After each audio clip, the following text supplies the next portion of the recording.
ಹೆಮ್ಮಾಡಿಯ 30 ಮುಡಿಯಿಂದ ಜಾಲಾಡಿಯವರೆಗೆ service ರಸ್ತೆ ನಿರ್ಮಿಸಬೇಕು. ಸಂತೋಷ್ ನಗರ ಜಾಲಾಡಿ ಮಧ್ಯದಲ್ಲಿ ಕೂಡಲೇ ಯೂ-ಟರ್ನ್ ನೀಡಬೇಕು ಎಂದು ಆಗ್ರಹಿಸಿ ಸೋಮವಾರ ಹೆಮ್ಮಾಡಿ ಗ್ರಾಮಸ್ಥರು ಗ್ರಾಮ ಪಂಚಾಯತಿಗೆ ಮುತ್ತಿಗೆ ಹಾಕಿ ಅಧಿಕಾರಿ ಹಾಗೂ ಜನಪ್ರತಿನಿಧಿಗಳನ್ನು ತೀವ್ರ ತರಾಟೆಗೆ ತೆಗೆದುಕೊಂಡರು.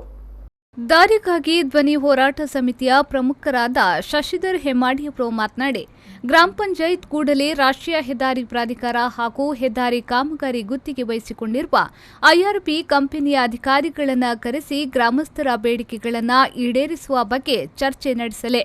ಅಧಿಕಾರಿಗಳನ್ನು ಸ್ಥಳಕ್ಕೆ ಕರೆಸುವ ಶಕ್ತಿ ನಮಗಿಲ್ಲ. ಇದು ಪಂಚಾಯತ್ನಿಂದ ಮಾತ್ರ ಸಾಧ್ಯ. ಸ್ಥಳೀಯರ ಬೇಡಿಕೆಯಂತೆ 30 ಮುಡಿಯಿಂದ ಜಾಲಾಡಿ ತನಕ ಸರ್ವಿಸ್ ರಸ್ತೆ ನಿರ್ಮಿಸಬೇಕು. ಸಂತೋಷ್ ನಗರ, ಬುಗ್ರಿಕಡು ಹಾಗೂ ಜಾಲಾಡಿ ನಿವಾಸಿಗಳು ಹೆಮ್ಮಾಡಿಯಿಂದ ಮರಳಿ ಮನೆಗೆ ಹೋಗಬೇಕಾದ್ರೆ ತಲ್ಲೂರು ಸುತ್ತುವರೆದು ಬರಬೇಕಾದ ಅವೈಜ್ಞಾನಿಕ ಕಾಮಗಾರಿಯನ್ನ ಗುತ್ತಿಗೆ ಕಂಪನಿ ನಿರ್ವಹಿಸಿದೆ. ಕೂಡಲೇ ಜಾಲಾಡಿ ಸಂತೋಷ್ ನಗರದ ಮಧ್ಯಭಾಗದಲ್ಲಿ ಡಿವೈಡರ್ ತೆರವುಗೊಳಿಸಿ ವಾಹನಗಳ ಸಂಚಾರಕ್ಕೆ ಅನುವು ಮಾಡಿಕೊಡಬೇಕು. ನಮಗೆ ನೇರವಾಗಿ ಹೆದ್ದಾರಿ ಇಲಾಖೆಯ ಅಧಿಕಾರಿಗಳನ್ನ ಭೇಟಿ ಮಾಡಲು ಸಾಧ್ಯವಿಲ್ಲ. ನಮ್ಮ ಬೇಡಿಕೆಗಳನ್ನು ಪೂರೈಸುವ ಜವಾಬ್ದಾರಿ ಸ್ಥಳೀಯಾಡಳಿತಕ್ಕಿದೆ. 3 ದಿನದ ಒಳಗೆ ಡಿವೈಡರ್ ತೆರವುಗೊಳಿಸದಿದ್ದಲ್ಲಿ ದಾರಿಗಾಗಿ ಧ್ವನಿ ಹೋರಾಟ ಸಮಿತಿಯಿಂದ ಸಮಾಲೋಚನಾ ಸಭೆ ನಡೆಸಿ ಮುಂದಿನ ಹೋರಾಟಗಳನ್ನು ಕೈಗೊಳ್ಳುತ್ತೇವೆ ಎಂದು ಎಚ್ಚರಿಕೆಯನ್ನ ನೀಡಿದರು. ನಿಮಗೆ ಅಧಿಕಾರ, ನಮಗೆ ಅಧಿಕಾರ ಇಲ್ಲ. ಅವ್ರನ್ನ ಕರೆಸಿ ಪಂಚಾಯತಿಂದ ಅವ್ರನ್ನ ಅಧಿಕೃತವಾಗಿ ಕರೆಸಿ.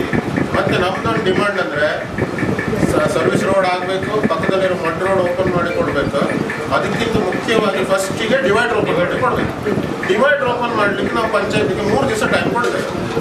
3 ದಿವಸದ ಒಳಗಡೆ ಈ ಡಿವೈಡರ್ನ ಓಪನ್ ಮಾಡಿ ಕೊಡಬೇಕು.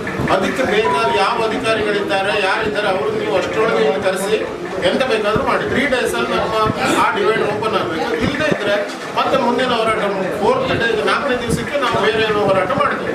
ಮತ್ತೆ ನಾವು ಅವ್ರ ವಿರುದ್ಧ ಎಲ್ಲ ಹೋಗುದಿಲ್ಲ. ಪಂಚಾಯತಿನ ಇಲ್ಲಿಯೇ ಬರೋದು ಬಿಟ್ಟರೆ ನಾವು ಮತ್ತೆ ಬೇರೆ ಅಧಿಕಾರಿಗಳ ಹತ್ರ ಅಲ್ಲೆಲ್ಲ ಹೋಗ್ಲಿಕ್ಕೆ ಆಗುದಿಲ್ಲ. ಅವ್ರನ್ನ ಇಲ್ಲಿ ಕರೆಸಿ, ಶಾಸಕರನ್ನ ಕರೆಸಿ, ಸಂಸದರನ್ನು ಕರೆಸಿ, ಯಾರು ಬೇಕಾದ್ರೆ ಕರೆಸಿ, ಇಲ್ಲೇ ಮಾತಾಡ.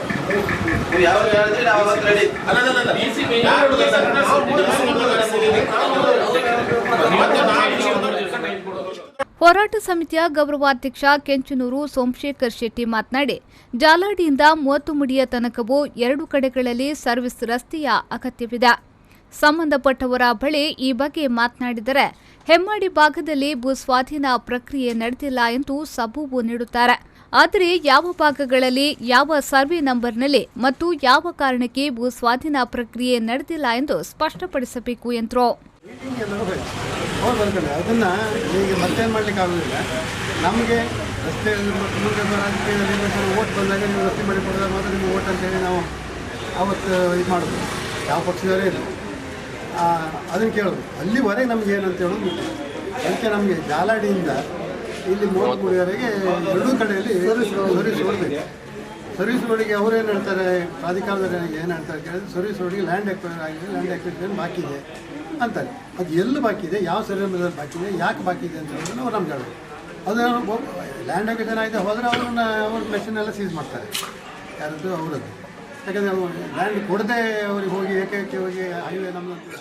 ಪ್ರತಿಭಟನಾಕಾರರ ಒತ್ತಡಕ್ಕೆ ಮಣಿದ ಗ್ರಾಮ ಪಂಚಾಯತ್ ಅಧ್ಯಕ್ಷೆ ಜ್ಯೋತಿ ಹರೀಶ್ ಭಂಡಾರಿಯವರು ಪ್ರತಿಭಟನಾ ನಿರತರ ಸಮ್ಮುಖದಲ್ಲಿ ತಾಲೂಕು ಪಂಚಾಯತ್ ಕಾರ್ಯನಿರ್ವಾಹಕಾಧಿಕಾರಿಗೆ ಫೋನ್ ಮೂಲಕ ಸಂಪರ್ಕಿಸಿ ವಿವರಗಳನ್ನು ನೀಡಿದ್ರು. ಅಲ್ಲದೆ ಹೆಚ್ಚುವರಿ ಜಿಲ್ಲಾಧಿಕಾರಿಯವರನ್ನ ಫೋನ್ ಮೂಲಕ ಸಂಪರ್ಕಿಸಿ ಸಮಸ್ಯೆ ವಿವರಿಸಿ 4-5 ವರ್ಷಗಳಿಂದ ಹೆಮ್ಮಾಡಿಯಲ್ಲಿ ಸರ್ವಿಸ್ ರಸ್ತೆಗಾಗಿ ಲಿಖಿತವಾಗಿ ಮನವಿ ಮಾಡುತ್ತಲೇ ಬಂದಿದ್ದೇವೆ. ಆದರೆ ನಮ್ಮ ಮನವಿಗೆ ಯಾರೂ ಸ್ಪಂದಿಸಿಲ್ಲ. ಇದೀಗ ಗ್ರಾಮಸ್ಥರು ಪಂಚಾಯತ್ಗೆ ಮುತ್ತಿಗೆ ಹಾಕಿದ್ದಾರೆ. ದಯವಿಟ್ಟು ಸ್ಥಳಕ್ಕೆ ತಹಶೀಲ್ದಾರರನ್ನ ಕಳುಹಿಸಿಕೊಡಿ ಎಂದು ವಿನಂತಿಸಿಕೊಂಡರು. ಇದಕ್ಕೆ ಪ್ರತಿಕ್ರಿಯಿಸಿದ ಹೆಚ್ಚುವರಿ ಜಿಲ್ಲಾಧಿಕಾರಿ ಪೊಲೀಸರನ್ನ ಕರೆಸಿ ಎಂದಾಗ ಪ್ರತಿಭಟನಾಕಾರರು ಕೆಲ ಕಾಲ ಆಕ್ರೋಶಗೊಂಡರು.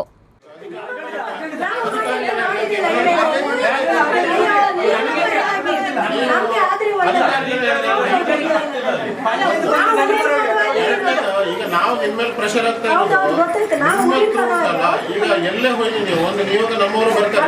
ನೀವು ಮಂಗಳೂರಿಗೆ ಹೋದ್ರು ನಮ್ಮ ನಿಯೋಗ ಒಂದು 5 ಜನರು ನಿಮ್ಮ ಜೊತೆ ಬರ್ತಾರೆ. ಆದ್ರೆ ಎಂತ ಮಾಡುದು ಉಂಟು ಪಂಚಾಯತ್ ಮೂಲಕ ಮಾಡಿ. ನಾವು ಕೊಟ್ಟ ಗಡುವು ಇತ್ತಲ್ಲ 3 ದಿವಸ. ಈ 3 ದಿವಸದೊಳಗೆ ನೀವು ಹೆದ್ದಾರಿ ಪ್ರಾಧಿಕಾರದವರ ಮತ್ತೊಬ್ಬರ ಅಧಿಕಾರಿಗಳ, ಶಾಸಕರ, ಸಂಸದರ ಯಾರನ್ನ ಕಾಂಟ್ಯಾಕ್ಟ್ ಮಾಡಿ ಅವ್ರಿಗೆ ಬರೀರಿ.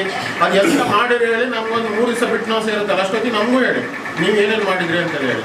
ನಮಗೀಗ ಒಂದು demand, first demand divider open ಮಾಡೋದು, ಯಾಕಂದ್ರೆ ಇದರಿಂದ ಜಾಸ್ತಿ ಕಷ್ಟ ಆಗ್ತಾ ಉಂಟು. ಮತ್ತು ಅಲ್ಲಿ ಸೇಫ್ಟಿ. ನೀವೆಲ್ಲರೂ ಇಂಜಿನಿಯರ್ ಸರ್, ನನಗೆ ಪವರ್ ಇಲ್ಲ ಅಂತ ಹೇಳಿದ್ರೆ ನಾವು ಯಾರ ಹತ್ರ ಹೋಗ್ಬೇಕಂತ ನೀವು ಹೇಳಿದ್ರೆ ಸಾಕು. ನಾವು ಯಾರ ಹತ್ರ ಒಂದು ನಿಮಿಷ ಯಾರು ಮಾತಾಡಿ, ನಾವು ಯಾರ ಹತ್ರ ಹೋಗ್ಬೇಕು ಸರ್ ಅದು ಹೇಳಿ. ಕೊನೆಗೂ ಪ್ರತಿಭಟನಾಕಾರರು ಪಂಚಾಯತ್ಗೆ 3 ದಿನಗಳ ಗಡುವು ನೀಡಿ ಯೂಟರ್ನ್ ನೀಡದಿದ್ರೆ ಉಗ್ರ ಹೋರಾಟ ಕೈಗೊಳ್ಳುವುದಾಗಿ ಎಚ್ಚರಿಕೆಯನ್ನ ನೀಡಿ ಪಂಚಾಯತ್ ಅಧ್ಯಕ್ಷೆ ಜ್ಯೋತಿ ಹರೀಶ್ ಭಂಡಾರಿ ಅವರಿಗೆ ಮನವಿ ನೀಡಿ ಪ್ರತಿಭಟನೆಯನ್ನ ತಾತ್ಕಾಲಿಕವಾಗಿ ಹಿಂಪಡೆದುಕೊಂಡರು.